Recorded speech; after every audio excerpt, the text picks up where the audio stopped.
नमस्ते। बोलती books with Anjali channel पे आपका स्वागत है। इस वीडियो में पढ़ेंगे बाल महाभारत कथा भाग 17 धृतराष्ट्र की चिंता के प्रश्नोत्तर। प्रश्न।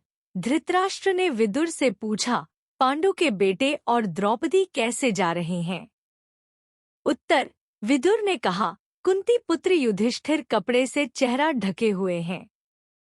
भीमसेन अपनी भुजाओं को निहारता हुआ, अर्जुन हाथ से कुछ बालू बिखेरता, नकुल और सहदेव शरीर पर धूल रमाए हुए युधिष्ठिर के पीछे पीछे जा रहे हैं।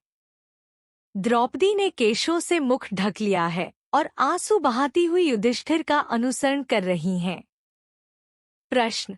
विदुर धृतराष्ट्र से क्या करने के लिए कहता था? उत्तर। विदुर बार बार धृतराष्ट्र से आग्रह करते थे कि पांडवों के साथ संधि कर लें। प्रश्न। धृतराष्ट्र ने झल्ला कर विदुर से क्या कहा? उत्तर। विदुर के बार बार पांडवों से संधि करने के आग्रह पर झल्ला कर धृतराष्ट्र ने कहा कि तुम पांडवों के पास चले जाओ, मुझे तुम्हारी सलाह की जरूरत नहीं है। प्रश्न। विदुर ने क्या किया? उत्तर। विदुर ने मन में सोचा कि अब इस वंश का सर्वनाश निश्चित है।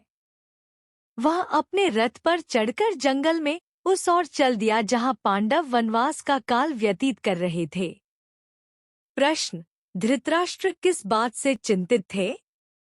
उत्तर। धृतराष्ट्र चिंतित थे कि विदुर को भगाकर उन्होंने कोई गलती तो नहीं कर दी। उन्होंने संजय से विदुर को समझा बुझाकर वापस ले आने के लिए कहा। प्रश्न। संजय ने विदुर से क्या कहा? उत्तर। संजय ने विदुर से नम्रता के साथ कहा, धृतराष्ट्र अपनी भूल पर पछता रहे हैं। यदि आप वापस नहीं जाओगे तो वह अपने प्राण त्याग देंगे। अभी लौट चलिए। प्रश्न। धृतराष्ट्र ने विदुर को कैसे मनाया? उत्तर। धृतराष्ट्र ने माफी मांगते हुए कहा, निर्दोष विदुर, मैंने उतावली में जो बुरा भला कह दिया उसका बुरा मत मानना और मुझे क्षमा कर देना। प्रश्न। धृतराष्ट्र और महर्षि मैत्रेय में क्या बात हुई? उत्तर। धृतराष्ट्र ने महर्षि मैत्रेय से पांडवों की कुशल पूछी। महर्षि मैत्रेय ने कहा, राजन, कम्यक वन में उनसे मेरी भेंट हुई थी। आपके और भीष्म के होते हुए हस्तिनापुर में जो हुआ नहीं होना चाहिए था। प्रश्न। मुनि ने दुर्योधन से क्या कहा? उत्तर।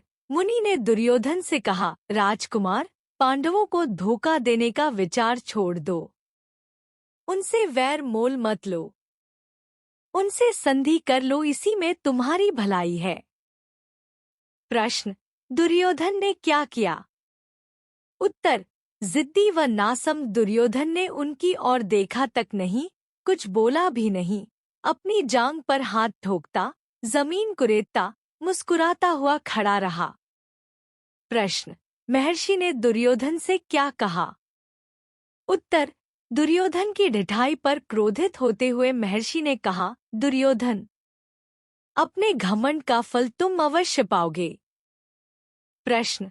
हस्तिनापुर में हुई घटनाओं की खबर मिलने पर श्री कृष्ण ने क्या किया? उत्तर। श्री कृष्ण को हस्तिनापुर में हुई घटनाओं की खबर मिली और यह भी पता चला कि पांचों पांडव द्रौपदी समेत वन में चले गए हैं। पांडवों से मिलने के लिए वे वन को चल पड़े जहां पांडव ठहरे हुए थे। प्रश्न। श्री कृष्ण के साथ कौन कौन वन गए? उत्तर। श्री कृष्ण के साथ कैकय, भोज और वृष्टि जाति के नेता चैदिराज, धृष्टकेतु आदि भी गए। प्रश्न। द्रौपदी ने श्री कृष्ण से क्या कहा? उत्तर। श्री कृष्ण को देखते ही द्रौपदी की आंखों से अश्रुधार बहने लगी। वह बोली, इस तरह अपमानित होने के बाद मेरा जीना ही बेकार है। मेरा कोई नहीं रहा और आप भी मेरे न रहे। प्रश्न। श्री कृष्ण ने द्रौपदी से क्या कहा? उत्तर। श्री कृष्ण ने विलाप करती हुई द्रौपदी को धीरज बंधाया और बोले, बहन द्रौपदी, जिन्होंने तुम्हारा अपमान किया है उनकी लाशें युद्ध के मैदान में खून से लथपथ पड़ी होगी। तुम शोक न करो, मैं हर प्रकार से पांडवों की सहायता करूंगा। तुम फिर से साम्राज्ञी के पद को सुशोभित करोगी।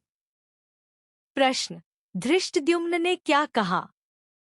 उत्तर, धृष्टद्युम्न ने बहन को सांत्वना दी कि श्री कृष्ण की प्रतिज्ञा अवश्य पूरी होगी। इसके बाद श्री कृष्ण वहां से विदा हुए। साथ में अर्जुन की पत्नी सुभद्रा व पुत्र अभिमन्यु को द्वारिकापुरी लेते गए। द्रौपदी के पुत्रों को धृष्टद्युम्न पांचाल ले गया। बाल महाभारत कथा भाग 17 के प्रश्नोत्तर समाप्त होते हैं। अगला भाग भीम और हनुमान है। उम्मीद है यह वीडियो आपको पसंद आया होगा और आपको परीक्षा की तैयारी में मदद करेगा। प्लीज वीडियो को लाइक और शेयर करें। ऐसे ही और वीडियोस के लिए चैनल को सब्सक्राइब करें। वीडियो देखने के लिए धन्यवाद।